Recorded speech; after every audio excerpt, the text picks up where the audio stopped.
Joining me now, Pennsylvania Congressman Guy Reschenthaler. He's a member of the House Appropriations and Rules Committees and the China Task Force. Congressman, there's nothing that Republicans in the House can do to stop this, is it? No, well, what we can do is we can put up similar amendments, for example, in the Rules Committee and on the floor that the Republicans in the Senate did, and that will just expose the Democrats who claim they're moderates, who are really not moderates. So we can do that, but to be realistic, Dagen, there's nothing we can do because we don't have the majority in the House, as you know. Well, the Democrats clearly think that this is a winner for them in the upcoming midterms.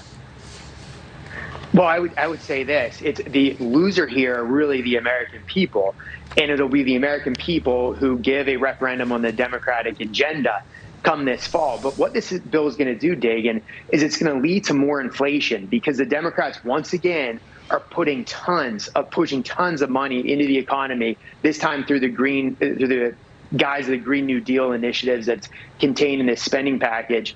But they're also going to increase taxation, and that's going to be a tax on all Americans. Let's be clear about that. And they're also going to put up some regulatory burdens. And don't forget, you're talking about 87,000 more IRS agents.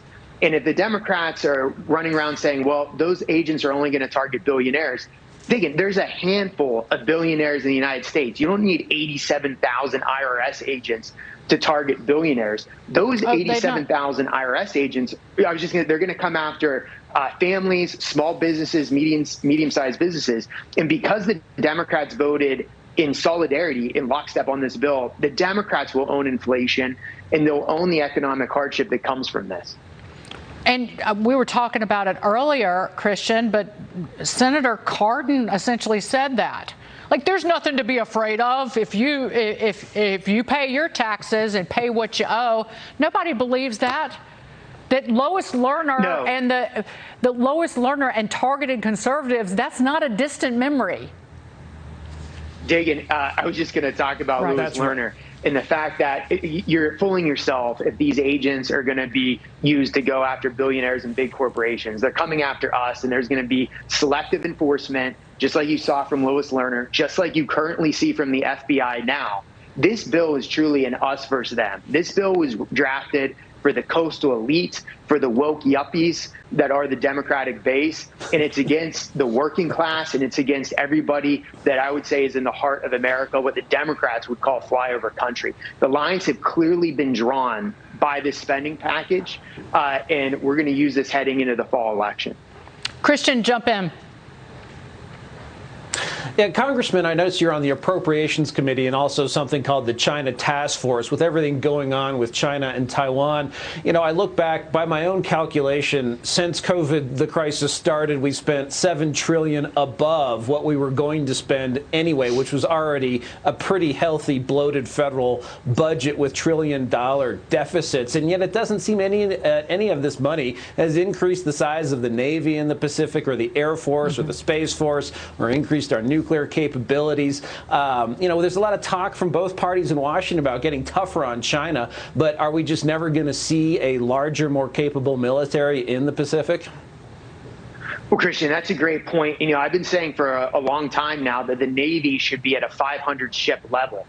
People used to think that was a drastic number, and now the Navy is echoing that we need to be at 500 ships. Remember that as China increases the size of its Navy, it can project power into the Pacific.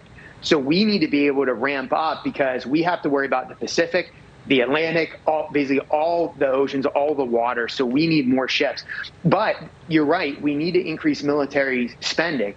Right now, you have increases just above or at the rate of inflation.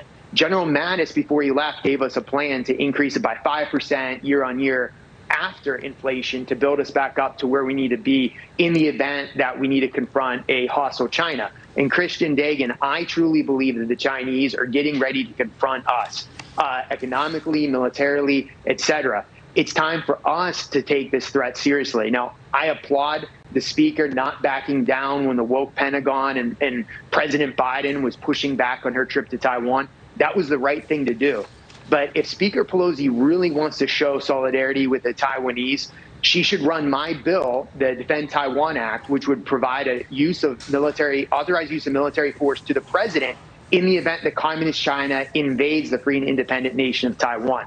That would really draw the line, and it would show the Chinese Communist Party that all of Congress stands with Taiwan. But one thing that needs to be communicated to the American people, if we're really going to take on China, and China is very clearly financially and economically preparing for economic warfare with the United States, is beginning to send the message of the American people are going to need to become accustomed to having less. Because we are a nation we are a bailout nation when it comes to, if anything bad happens, you get a check. And the Republicans did that as well as the Democrats during COVID, because it didn't seem like anybody with respect knew what they were doing during the COVID crisis. But we need to send the message that we need to brace ourselves for financial hardship for years to come if we are going to stand up to China. And nobody's saying that. Yeah, Dagen, just 2 quick points. If you think what we're going through now is hardship given the land war in Europe and inflation that we're seeing, just wait until the CCP controls our semiconductors that predominantly come from Taiwan. Just wait until we're dealing with a CCP that has Taiwan, which is in essence, from a military point of view, an unsinkable aircraft carrier in the Pacific, and they're threatening Guam, Hawaii, and our West Coast.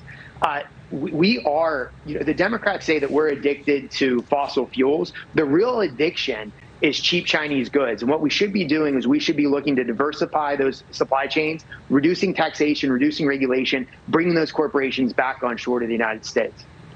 Well, we're addicted to sending checks to people and to industries. Again, Republicans, 17 of them in the Senate, got on board with this semiconductor bill in the name of trying to offset the centralization of semiconductor manufacturing in Taiwan, but handed out almost $300 billion to an industry that is lucrative, a high-margin business that doesn't need cash. How about it needs an order from on high to get with the program and get your manufacturing back here, but instead it's corporate welfare enriching an already rich industry. Did you vote for that?